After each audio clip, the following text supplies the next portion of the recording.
COVID. I'm sure you've heard of it. In that I did a keynote address for about 200 tech professionals at a conference that was based in Toronto, but professionals from across the country. And it was the first keynote I'd ever done virtually.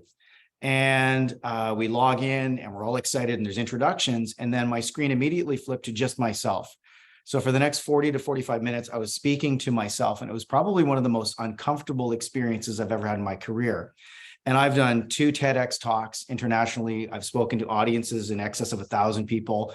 And I would prefer that environment because it's much more engaging and it's much more personable. But here I was pivoting during my career, giving a virtual keynote to basically myself. And the lesson from that was I need to be better prepared. I need to embrace this medium. I need to embrace this experience. I need to learn more about myself and how I can adapt to and be best prepared to present virtually. And today we're going to put it in the context of a virtual interview. So I'm going to share 3 things I hope for you that can help better prepare you for this experience. And I'm going to share some pro tips afterwards. So let's go to the first thing, Kate. Okay, we'll go to the next one as well. We're going to jump right in. Okay, start by being prepared. And this is really simple. This is probably the easiest thing we can all do to prepare for an interview is to take notes, to do some research. And you've been taught this from day one with an interview process, whether it's in person or virtual. But I think the virtual platform of conducting an interview, there are some advantages to it. And I think probably the most significant thing is that you have access to notes. And I think that's really important. I have notes right now. I've been speaking and presenting for 25 years, and I've never had notes in front of me for any presentation I've ever done in front of a live audience. But all of a sudden, here I am, and I'm allowed to have notes. So why would I not use that and take it to my advantage to present to you today? So using notes, but don't use notes too much. Obviously, if I was reading from a page and all you saw was the top of my head, that would not be very personal. And that would take away from the interview experience. So I encourage you, as you would for any interview, is to research your interviewers, understand who might be on the selection committee that's interviewing you, and create some notes that you have access to. Use them as a guide, but don't use them entirely throughout the entire interview process. And I think when I think about being prepared, it's preparing for the expected. Obviously, we have great career coaches at Devant. The work that Kate and the team do there in terms of interview questions that you may get asked. But I think it's also important that we prepare for the unexpected. And there's all kinds of ways that we can do that. We can chat about that in the Q&A after, but prepare for the expected and prepare for the unexpected. I think the most significant thing that we can do by being prepared, and the significant result of that is it breeds confidence. Think about all of those exams that you studied for, that you were well prepared for through your studies, and you walked in that room and you believed in yourself and you felt confident. You're going to exude that through the screen. And so if you're prepared for the interview, you're going to feel that. You're going to feel that yourself, and you're going to give off that energy to those on the other side of the screen. And so be prepared, I think, is the most important thing for me as a starting point. Okay, let's go to the next slide, Kate.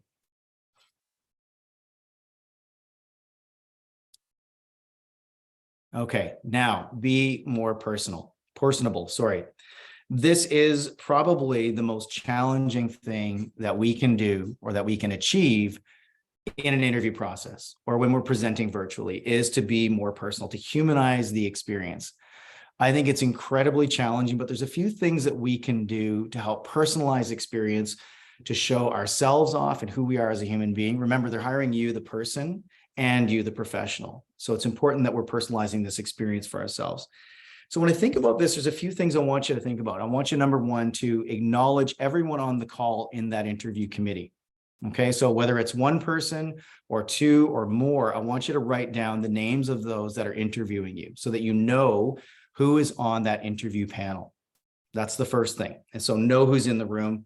And if you have an opportunity to, through the introduction process, to try and acknowledge every single person on that call.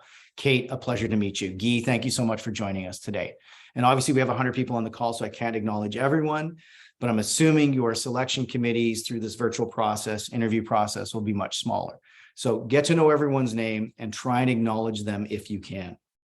The second thing I would say on that note as a follow-up to that is asking questions and using people's names where applicable. And this can be really challenging. You notice that I acknowledge Kate and I acknowledge Guy, but I also acknowledge them by using their names. And so if it's applicable and you're comfortable with it, depending on the introduction process, you may be comfortable using their first name. However, how they've introduced themselves, you may also say, "Good evening, Dr. Johnson," for example. So you may use their professional designation and title preceding their last name. The point is to personalize the experience by using their name. One of the things I like to do is to try and find some common ground with the individuals that I'm interacting with through an interview or a presentation. So through those introductions, people will talk about their background and their experiences. They might say where they're from, where they've worked before. And I'm going to take some notes underneath each person's name. So Kate tells me that she's from the UK. She works for Devant. She likes plants. I can tell from her background, and so on and so forth. And so if I have an opportunity to infuse any one of those things into my conversation, I'm going to try and do that, again, to personalize this experience. And I want to make it relevant. It can't be completely off topic, but I'm going to try and weave that into the conversation through my responses or through my questions that I might have. And so we're going to try and make a connection with people. We're going to try and resonate with one another through some common ground that we want to find. And so that's a really, really important way for us to make that connection and humanize this experience, if you will. So Kate, let's jump to the next slide. Always be yourself. It's interesting. I gave a presentation a couple of weeks ago on authentic leadership. And, we're hearing these words more and more about authenticity in the workplace. We're talking more and more about empathy and compassion. We're talking about all these human skills. I don't like to use the term soft skills. We're talking about a lot of human skills in the workplace, especially for those that are in positions of leadership. And I think that's why this is so important, that always be yourself, and to be authentic in your approach, to be authentic in your messaging. And how do we do that? While still trying to impress upon these people that you're going to be an incredible professional. You want to highlight all your skills and abilities. So you want to talk about yourself in a very positive light, but at the same time, you want to be humble in your approach. This can be really challenging, especially in the interview setting, and especially through a screen, through this medium. And so how can we be authentic and be true to ourselves, and at the same time highlight all these skills and abilities that we have? And I think really it comes down to some self-awareness and some social cues. And what I like to say to people, especially when they're presenting, again, whether it's virtual or in person, is to be careful with your language. And I think this will really help you be grounded in who you are. So the first thing I say is never use words that you wouldn't normally use in your everyday speech and language. So I love the word superfluous. Does anyone know what the word superfluous means? One of my favorite movies, there's this great scene, and he talks about the number of hot dog buns being in a bag versus the number of hot dogs you buy. And there's always 4 superfluous buns that you don't need in the bag because you can only buy so many hot dogs. I'm going way off topic here, but I want to make a point. I love the word superfluous. I don't know if I've ever used that in a presentation until today. So don't use words that you don't normally use. The second thing I would say is be careful with humor. I think it's great to make a connection. I think it's great to bring some levity, but you really have to know your audience. It has to be relevant. It has to be timed appropriately. And so be cautious with humor. And I think for many of you on the call today, if English is not your first language, this might be extremely challenging. So don't try and be funny if it doesn't fit the audience or the setting or the environment, is what I would say. And so language is really important. Don't try and pretend to be smarter than you are, because people will see right through that. And there's a great quote, I think it's an Oscar Wilde quote, just be yourself because everyone else is taken.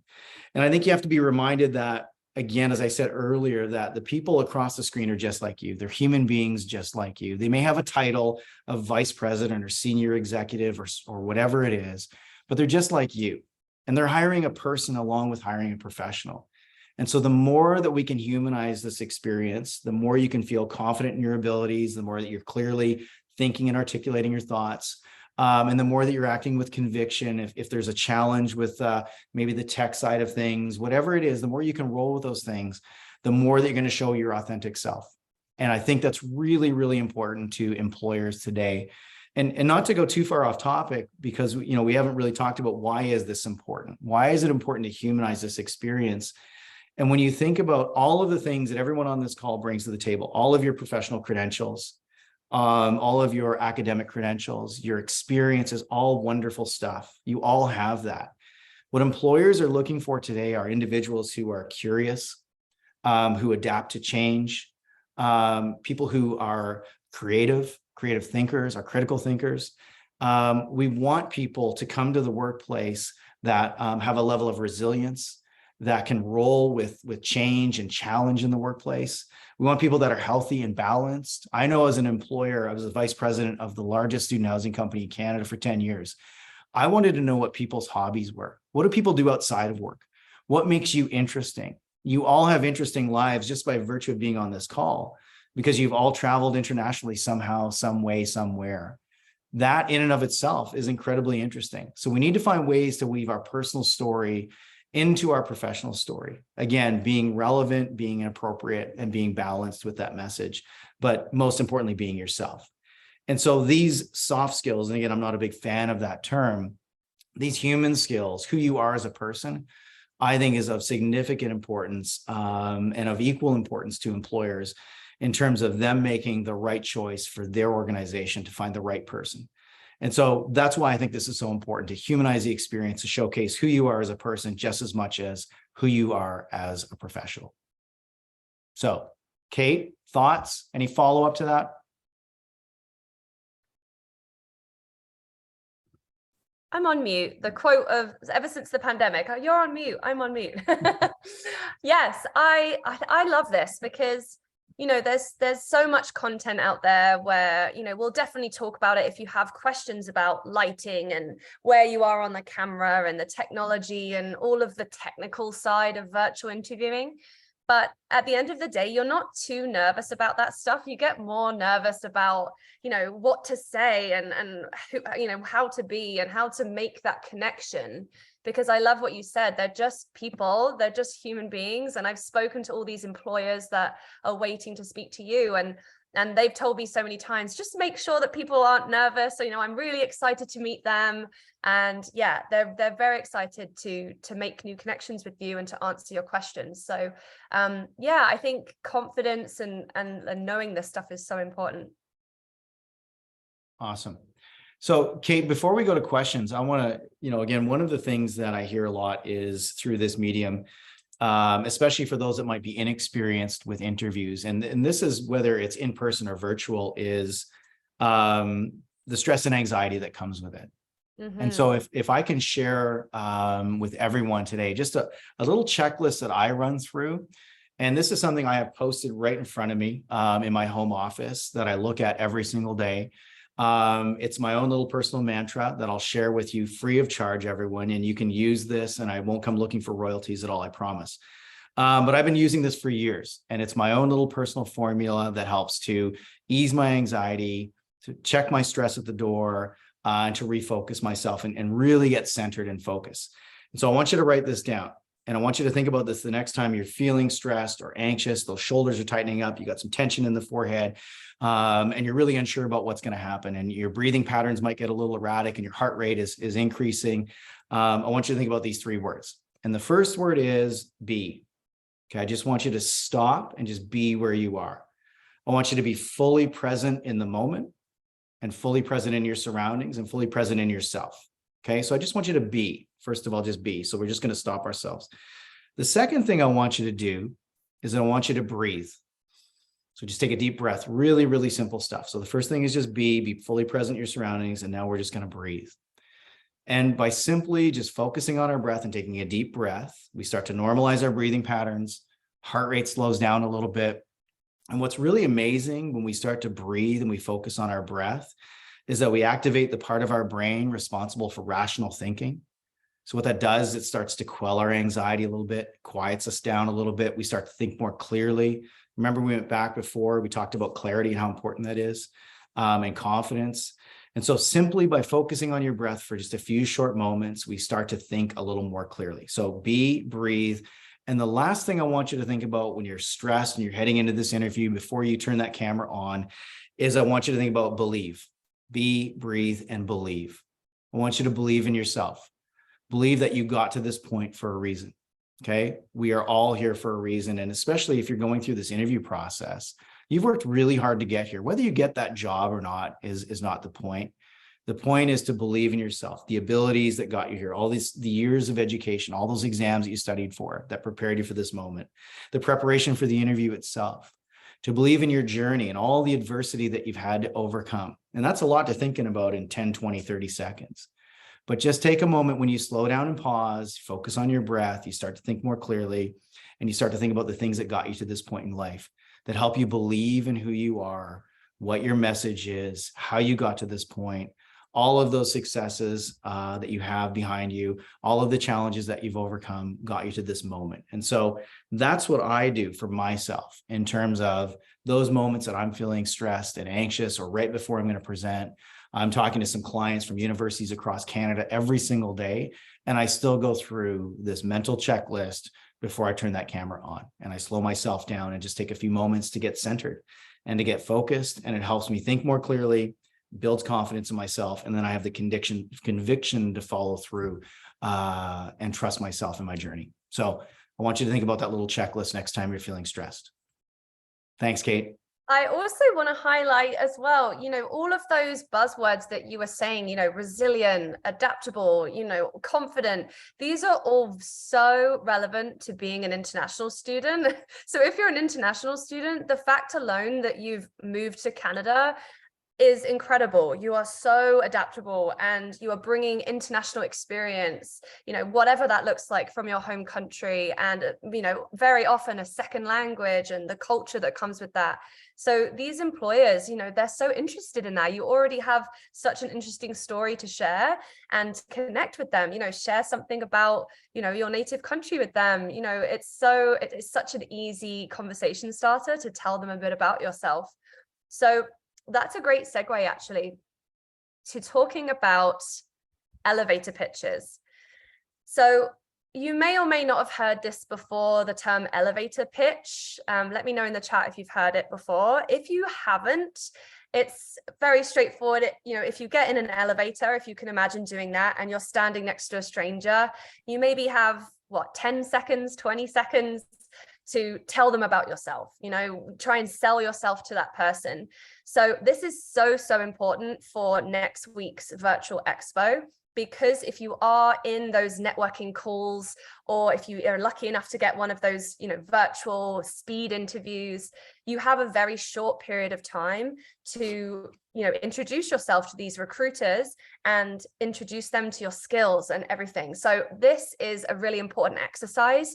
I would recommend everyone to do this before the expo, just so, it all feeds together. I'm sure Joe will agree. If you've got an elevator pitch prepared, that's already adding to your confidence, because you've done the preparation, you have it in your back pocket, you've memorized it, you know what you're going to say when you get on camera, and you have such a short amount of time to do so. So definitely take some time to write this, and we will help you tonight to do that. So an elevator pitch is, we usually say there's the four stages that you can see there. So the first stage is, who are you? What do you do?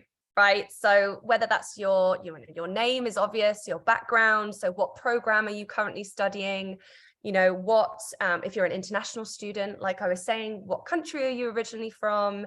Any kind of previous work experience. So just summarize yourself in a sentence or two, the key information about yourself. Number two is to include any context. So, maybe you have a school or a previous work experience from your home country that, Canadian recruiters might not be familiar with. So give that context, explain to them, oh, this company does this and this back in my home country of India, for example. So you can explain it a little bit better so that they know what you're talking about. Then this is probably the most important piece, your passions and strengths. So this is really your why. Why are you passionate about talking with them? Why are you so excited to make that connection with them? What do you know about the company? Why do you think I am the perfect person for this? If you just know, how can you communicate that to them? And then your strengths, of course, what kind of puts you up aside from all the competition that's out there, what have you achieved? What story can you share with them that sets you apart from others?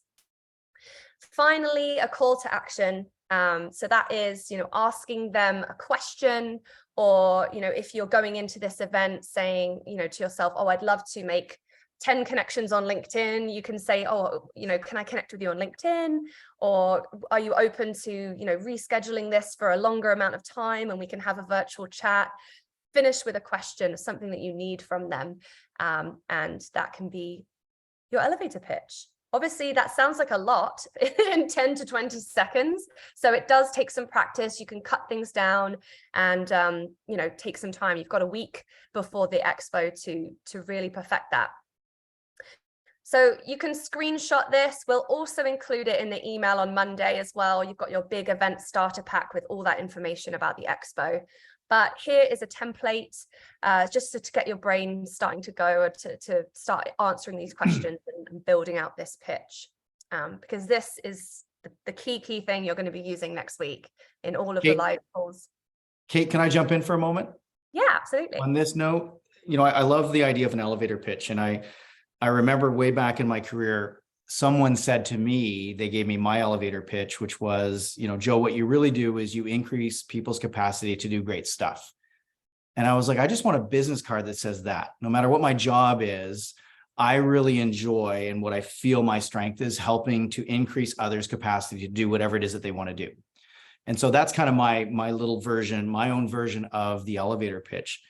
And what it does for me, especially in a professional setting, and if I were to ask anyone on the call today to, give me 3 words, I want you to think about this, and you can write this down right now, that might help you with your elevator pitch. But think about, if I were to ask you right now, would you be able to give me 3 words that best describe who you are when you are at your best?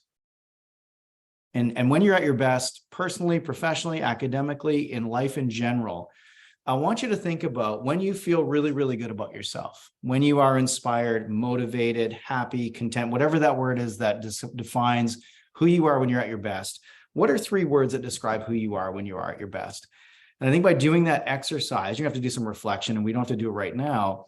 It might help fuel you to find that definitive term of, I increase people's capacity to do great stuff. I want you to find your own words or a phrase that describe who you are, what you're about, and what you do. And in doing so, you're going to highlight and illustrate the value that you're going to bring to the people around you, to the company that you're hoping to work for. So back to you, Kate. That's a great one. Say that one again. I want to steal that one for my business card. Increasing people's capacity to do great stuff. Yeah. That's so great.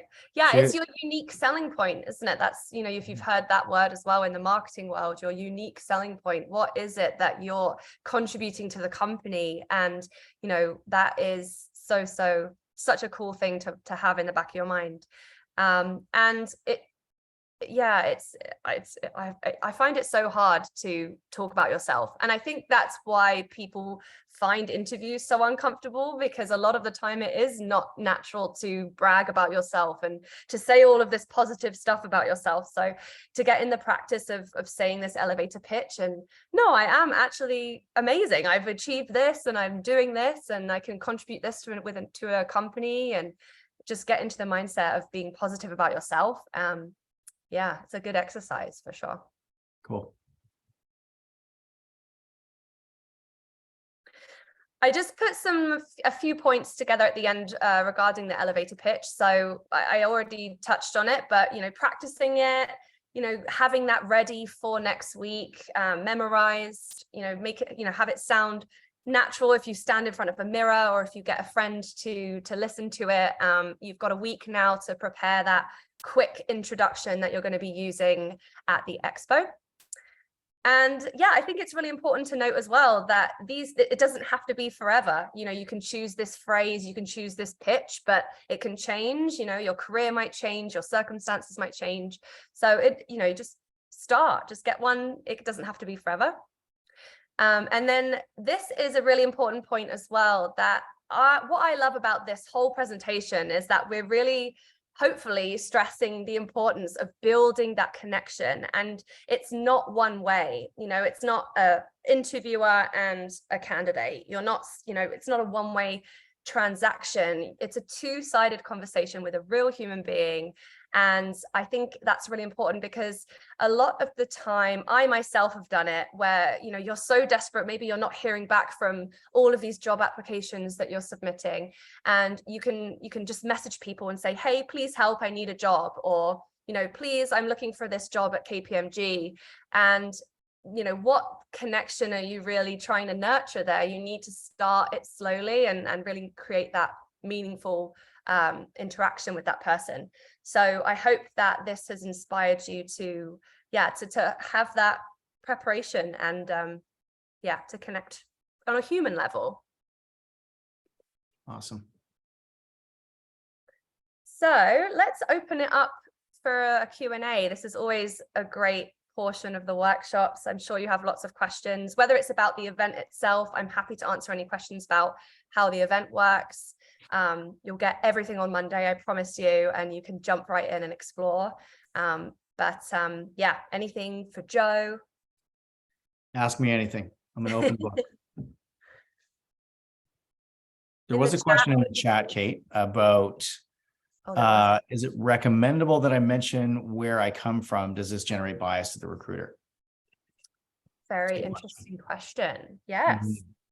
I think that's entirely up to you, isn't it? It's your discretion. I think, if it's something that you're proud of and you think that you can connect with that person, then absolutely, if they mention that they've traveled somewhere and then that's where you're from, you can find familiar ground there. I think to just obviously feature it on your resume is a no-go. That's not something that we recommend doing, no personal information on resumes. But in conversations, it's really up to you whether you want to share that. It's a part of you. And I think it's great. I mean, I'm biased because I have my podcast and I love talking to people from all different countries and I find it so fascinating. So, yeah. Yeah, I would agree with that, Kate. I think it's at your discretion, obviously not on the resume, but through conversation.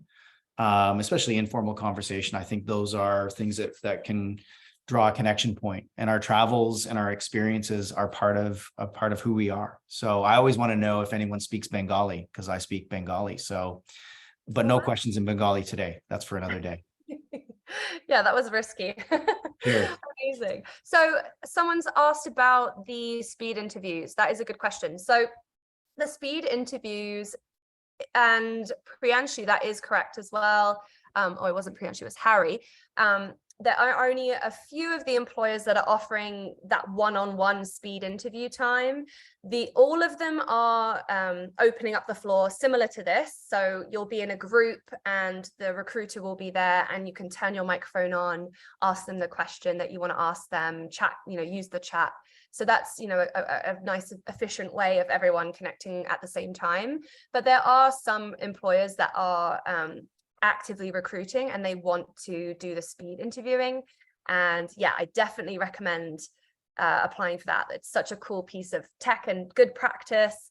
And it's 5 minutes. So if you get accepted, you have to answer some questions that they've set. So they're looking for minimum requirements, whether it's years of experience or where you're located. Those questions will be there for you to answer. And then you'll get the opportunity to book a time. So it'll ask you what time you're free for an interview and you can select a time. And then that's when you turn up on your camera and you'll have a countdown and then you'll connect with that recruiter and it will just be you two one-on-one. And you can have that 5 minutes to introduce yourself. I would say the elevator pitch.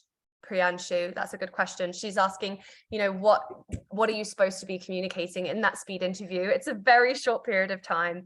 So that's why we stress the elevator pitch tonight. If you can just introduce yourself in a really compelling way and really communicate your enthusiasm and your research for the company, that's a short amount of time, but you got this. Hopefully this workshop's helped.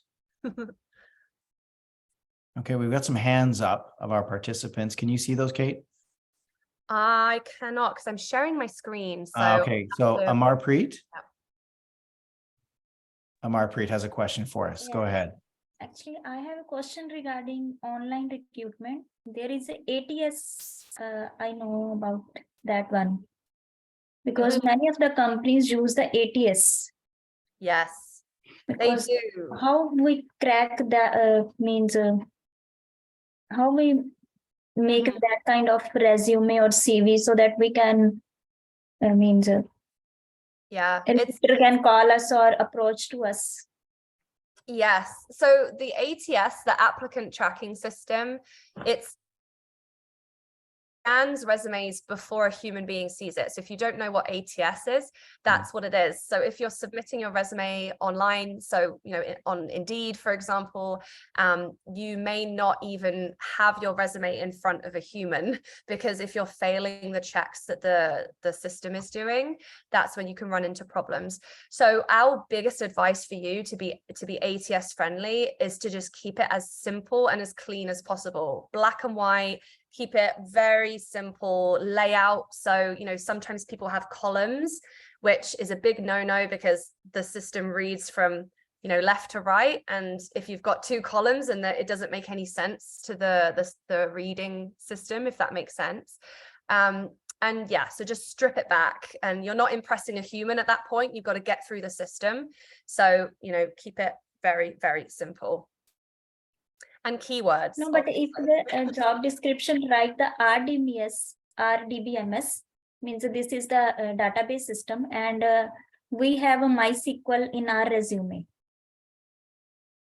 If you what, sorry? I didn't quite catch that. So we have to change to MySQL to RDBMS according to their job and descriptions. I don't understand your question. I'm so sorry. Okay. If it's to do with like specific skills that the job is looking for, then absolutely you need to be including. What I do when I'm applying for jobs is if I look at a job description, I take a highlighter literally, and I print out the job description and I start highlighting all of the words that keep being repeated. So obviously they're looking for those skills. So if they're saying a certain software multiple times, if they're saying, certain soft skills, then you take those words and you make sure those words are in your resume. Obviously, you don't want to pack it so that it's really obvious, but make sure those keywords are in your introduction, in your past experience, because that is what the ATS system will be looking for, and they'll flag those keywords and they'll match you with the job, and you'll have a better chance of being forwarded to the recruiter. Thank you. Okay, so next with a hand up is Abisola. Did I say that correctly? Hi, yes, you did, Abisa. Nice to meet you. Go ahead. Yeah, so my question is, how do I know the positions that the recruiters are recruiting for? Are they the ones on their website, or will they be telling us about the available positions on the fair day?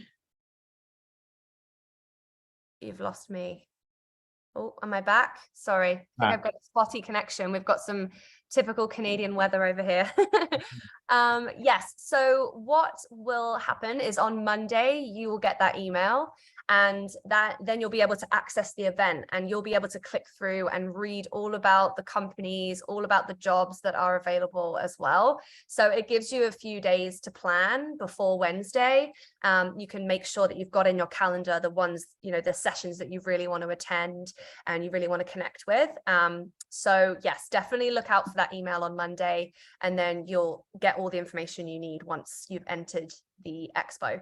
Obviously at the company information sessions as well, you can ask them about other job opportunities. If you're interested in human resources, every company has a human resources department, so definitely go in and ask them about that.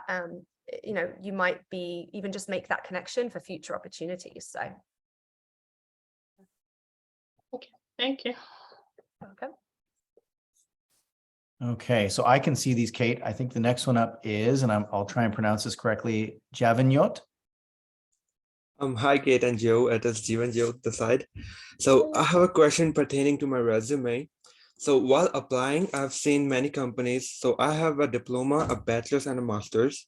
So while applying, I've seen people specifically looking for bachelor's, some of them looking for diploma only. So my question is that should I mention that I have done diploma, bachelor's, and master's in my resume if they are only looking for a bachelor's, and not mention that I have done master's as well, and only highlight that I have done diploma and bachelor's? I would definitely say to include your achievements. You know, if you've got a master's, that's incredible. You're obviously overqualified almost for what they're looking for. So I would definitely not shy away from doing that. You know, if that bachelor's is really relevant to what they're looking for, and you can have some keywords, describe a little bit more about the program that you did, and you know, pad that section out more. But yeah, definitely don't take off your achievements. That's amazing. Mm-hmm. Sure, Javin, thank you. I have a Yes. question for you. Is it the fear that you would be overqualified and therefore disqualified, and they would not Yes, want, probably. or that your salary expectations might be too high because of your education? Is that a concern?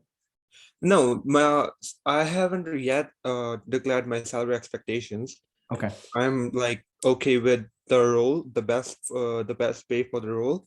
Mm-hmm. But I was only like thinking that maybe I may be overqualified because I have some past experience where I was disqualified because I had a master's and they moved on with another applicant who had a bachelor's because they were specifically looking for a bachelor's person. Wow, that's interesting. Yes. What sector was this? I'm just curious. Automotive industry. Okay. Wow. Well, I agree with Kate. I would highlight all of your education, regardless of what the minimum requirements would be, for sure. Thank you so much, sir. Cheers. You're welcome. You could Okay. definitely take advantage of that little intro at the beginning of the resume where you can even say Mhm. the reason for applying for this role, why are you passionate about it? And then maybe even say that there, you know, I have a master's, you know, but, you know, start justifying why you're applying, given that little bit of space at the top. Ooh, sorry. Thank you so much, Kate and Joe. Clarifies a lot. Cheers. Okay, next up we have Lynn. So hi. So my question is, most jobs look for people who have past work experience, but as an international student, I'm also new into that country that I don't have the work experience that most employers are looking for. So how do I go about that? Yes, that is a very, very, very common challenge. I had it myself. I moved here 6 years ago and I didn't have any experience. And it's a struggle that we all go through, unfortunately. I would say that the biggest mistake that I see on resumes is that you have this amazing experience from your home country, but you maybe don't translate it over to what makes sense for the Canadian recruiters. So say you have a job title that is very common where you're from, maybe just do some research and see what that job title would be in Canada. Just try and make it as relevant as possible to the Canadian workplace as you can. And then, jam pack it with keywords that they're looking for, and just really show the value of those roles. Because I see a lot of times where people just kind of have this, the company, for example, the Canadian recruiter won't know what company that is. So even just adding a line, you know, this is a company small to medium size operating out of this city, and this is what we did, and just have a little bit of extra explanation just to give that context to that international experience. It definitely goes a long way. What I would say as a follow-up, Kate, if I may, as a former executive, that we always want to hire the best person. And so setting your lack of experience aside, this is why the interpersonal skills and the human skills are so important. So if I want to hire someone that doesn't have any experience, I need to know that they're adaptable, they're willing to learn, they're interested in personal growth and development professionally, personally. And sometimes employers will look at someone who is willing to change, adaptable, all of those intangibles that you can bring to the table that will overcome any lack of experience you might have. How do you adapt to a new culture? Whether that culture is the culture of our country, but more or as equal importance is the culture of an organization. And so all of those intangibles, all those interpersonal skills they do make a difference, especially when you don't have that professional experience on your resume. So you need to highlight those things as well. Yes. And networking, you know, we can't just rely on a resume to communicate how amazing we are. You know, you have all of these skills and it doesn't look like you have Canadian work experience on paper. So now this is why you can be connecting with people on LinkedIn and, you know, making those connections here, so that you have these opportunities to tell them face to face and to introduce yourself. I think it's a lot of work and it's a lot of preparation, but that is kind of the next step that you can really set yourself apart from and get away from that challenge, really. Okay, so we'll go to the next question. Atim? This is great. Yes, with team. Love it. Team is fine, thank you. I just have a question about certification for some jobs. For example, CHRP and some of these other certifications that seem to be a little bit of a stumbling block for someone that maybe has had maybe 10 years or more in like an HR field. But they don't have, maybe they've finished college in Canada and they have like maybe a postgraduate degree, they have another degree possibly from another country, and you know the recommendation or the requirement is for this certified designation. How do you still appeal to the recruiter when you don't have these extra certifications? It's a very good question. And again, I think it's very specific to what industry you're looking at joining. And yeah, I think once you get in the door and you speak to somebody again and introduce yourself to them, that's really when you can show them, you know, what you're offering. But I think as well, you know, it is, if that is a stepping stone in your career, that, you know, you have achieved so much in your home country, you've been working for 10 years, if that is something that you have to do. You know, I know my friend who was in healthcare, for example, they had to re-qualify and recertify entirely from you know, step one. So Yeah. it might unfortunately just be a part of the journey, really. And there are, you know, there's a lot of support out there. You know, if you've heard of Windmill, they offer really affordable loans for recertifying for this exact reason. So if you're struggling financially to do that, they're a fantastic organization that actually helps newcomers to fund that recertification process. But yeah, if you're really finding that it's a solid barrier, then it may just be something that you have to do, unfortunately. All right, thank you. Can you put the website for the company you just said in the chat box? Thank you so much. No problem. Thank you, Tim. Okay, next question from Reuter.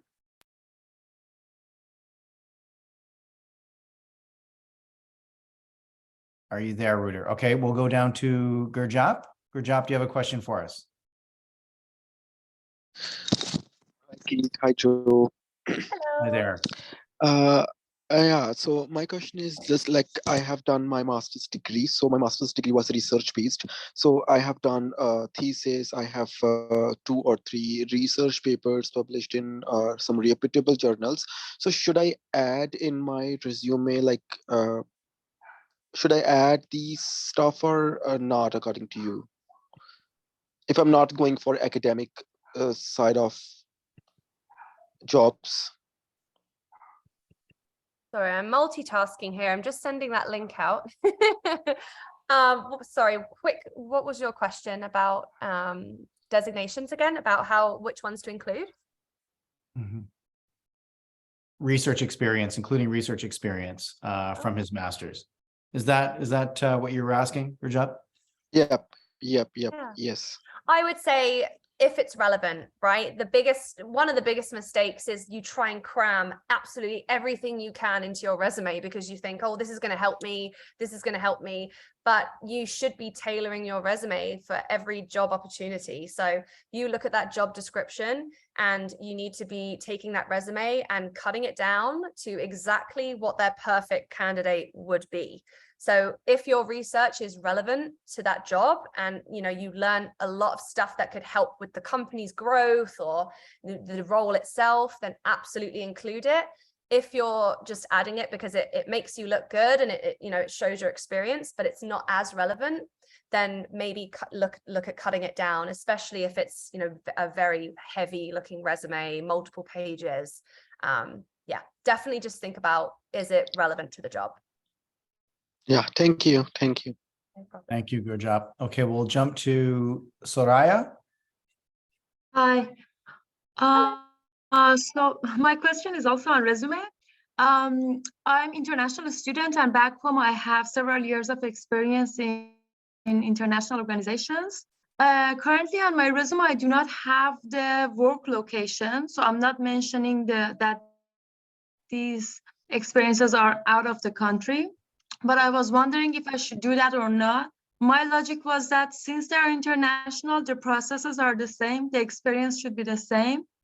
But I also wanted to get your advice. Mm-hmm. So you have the company names, I'm assuming. Yes. Yeah. But not the work location. Like, I'm not mentioning the country. Okay. Yeah, that's an interesting idea. I think you probably should add it. But then you can just add, like I was mentioning before, a few lines of context about what the company is and, what they do in the country. Because they probably, if they are looking at you to call you for an interview, they'll be looking closer at the company names, and then it's just giving them a bit more work. So yeah, I would probably say add it if you're. Wouldn't it reduce my chances for getting a screen, because some of the recruiters are fixated at Canadian experience, while I'm sure that my experience back home is as valuable. So that was my that was my intention, to increase my chance. Yeah, I mean, I would, go for it. I think obviously down the line, when you get further through the process, it's gonna, come out in the interview. They're gonna be looking up those company names. So yeah, I don't know. Maybe you just I do would some say as someone A/B who testing. reads, sorry, Kate, I would say someone who reads some resumes. I was just helping a university in Western Canada with an executive search. And I would just, if those things were not there, those locations, I might be a little suspicious, I would say. I would be curious as to why they were not included.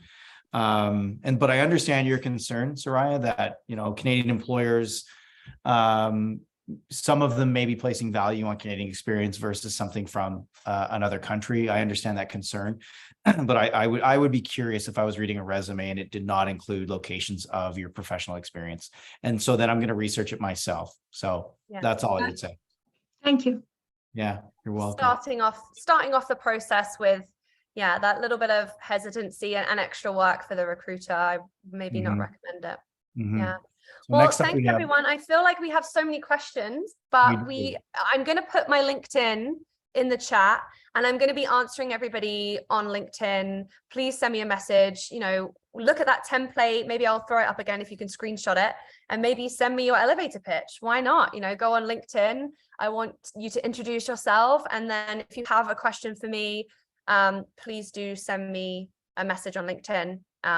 Because I know we could be here all night. I love answering all your questions. We'll just move it offline and I can connect with you personally. I hope that's okay with everyone. Kate, I'll put my LinkedIn profile in there as well. A link as well, if that's okay.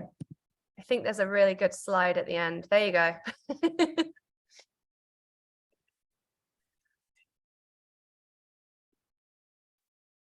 Okay. I want to make sure that link that I gave you actually was the correct one.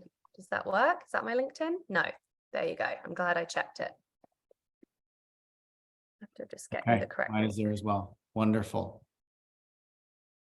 So I think there was a couple of questions, but if you want to reach out to Kate or myself directly, I think Mohammed, and there was someone else, I believe. So feel free to reach out if you have questions. Kate's the expert on all this stuff. I'm just a guy that has some stories to tell. So feel free to reach out and say hello, though. I do want to say as well that, if you are new to Devant, please check out everything that we offer. We have weekly events. We have career coaches that are so amazing at what they do. So we have designated our workshops where we really dive into resumes, really dive into the LinkedIn profile, you know, really dive into building your network. So check us out, Devant.ca. Look at our weekly events that we have going on. It's all completely free for you, especially if you're with a partner school of ours. If you see your school logo on our website, you have even more resources. I'm talking, you know, online courses and resume builders and all of that. So definitely check our website out, and we'll be so happy to see you at future events and continue this value. Really, I really hope you enjoyed it. Wonderful. Thanks so much, everyone. Again, if you have questions, my LinkedIn profile link is there, and feel free to reach out and say hi. Thanks, Kate, for the opportunity. I had a great time tonight. Thanks Wonderful. so much, Joe. Thank you, everybody. Cheers. Good night, everyone. Take care.